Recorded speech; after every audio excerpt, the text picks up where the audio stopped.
Bismillahirrahmanirrahim. Assalamualaikum warahmatullahi wabarakatuh. Alhamdulillah, assalatu wassalamu ala Rasulillah wala haula wala quwwata illa billah.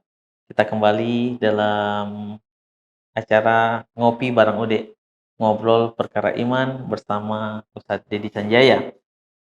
Sahabat-sahabat Ude yang dicintai oleh Allah Subhanahu wa taala, satu pertanyaan dari salah seorang jemaah kita yang bertanya tentang harta gono gini, di mana pernikahan sudah selama 25 tahun, lalu sang suami hanya bekerja 4 tahun pertama dan selanjutnya istri yang bekerja.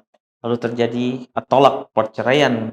Apakah harta tersebut, rumah dan harta-harta yang lain bisa menjadi harta suami dan istri yang harus dibagi dua?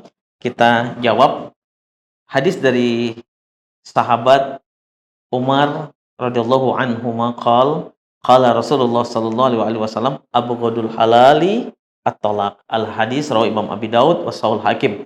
Dalam satu hadis dikatakan perkara yang dibenci oleh Allah Subhanahu wa taala tapi itu halal adalah perceraian. Ketika terjadi perceraian, maka sering terjadi keributan, keselisipahaman tentang harta. Apakah harta bersama menjadi harta gono gini atau tidak? Dalam perspektif Islam, sahabat-sahabat UD, bahwasanya yang disebut sebagai harta gono gini adalah harta yang diperoleh selama pernikahan. Harta yang diperoleh oleh pasangan suami istri selama pernikahan.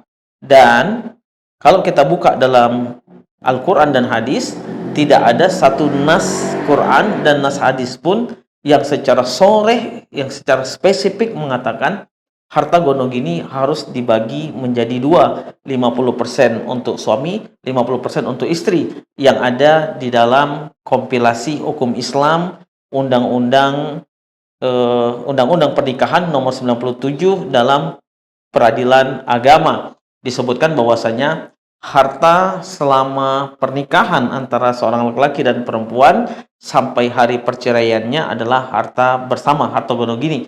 Bisa dibagi menjadi 50% untuk laki-laki dan 50% untuk perempuan. Kita kembali lagi, dalam perspektif Islam tidak ada disebutkan ayat ataupun hadis yang sharih yang spesifik menyebutkan hal seperti itu.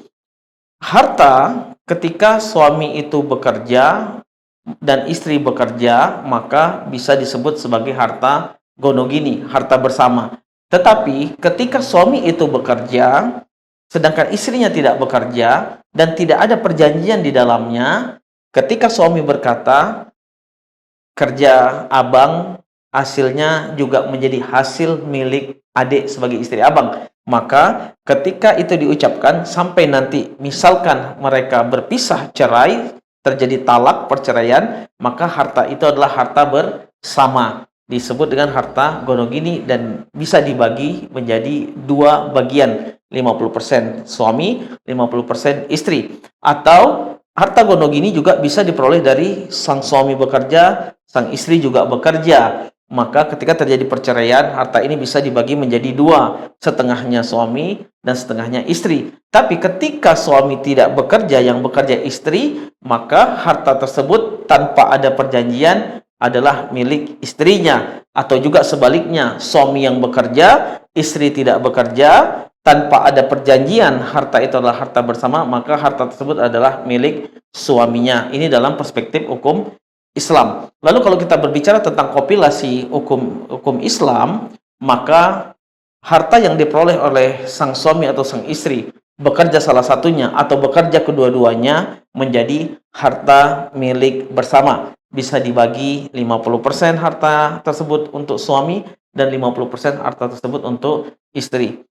Sahabat-sahabat UD yang dirahmati, diberkahi dan dicintai oleh Allah Subhanahu wa taala, yang harus kita perhatikan adalah ketika terjadi perceraian, terjadi talak, perpisahan antara suami dan istri, yang harus diingat adalah anak-anak kita.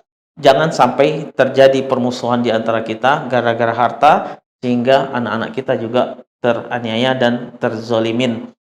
Pemirsa, sahabat UD yang dirahmati, diberkahi dan pastinya dicintai oleh Allah Subhanahu wa taala, mudah-mudahan bermanfaat dan mudah-mudahan bisa kita ambil iktibar di dalam pembahasan harta gono gini. Assalamualaikum warahmatullahi wabarakatuh.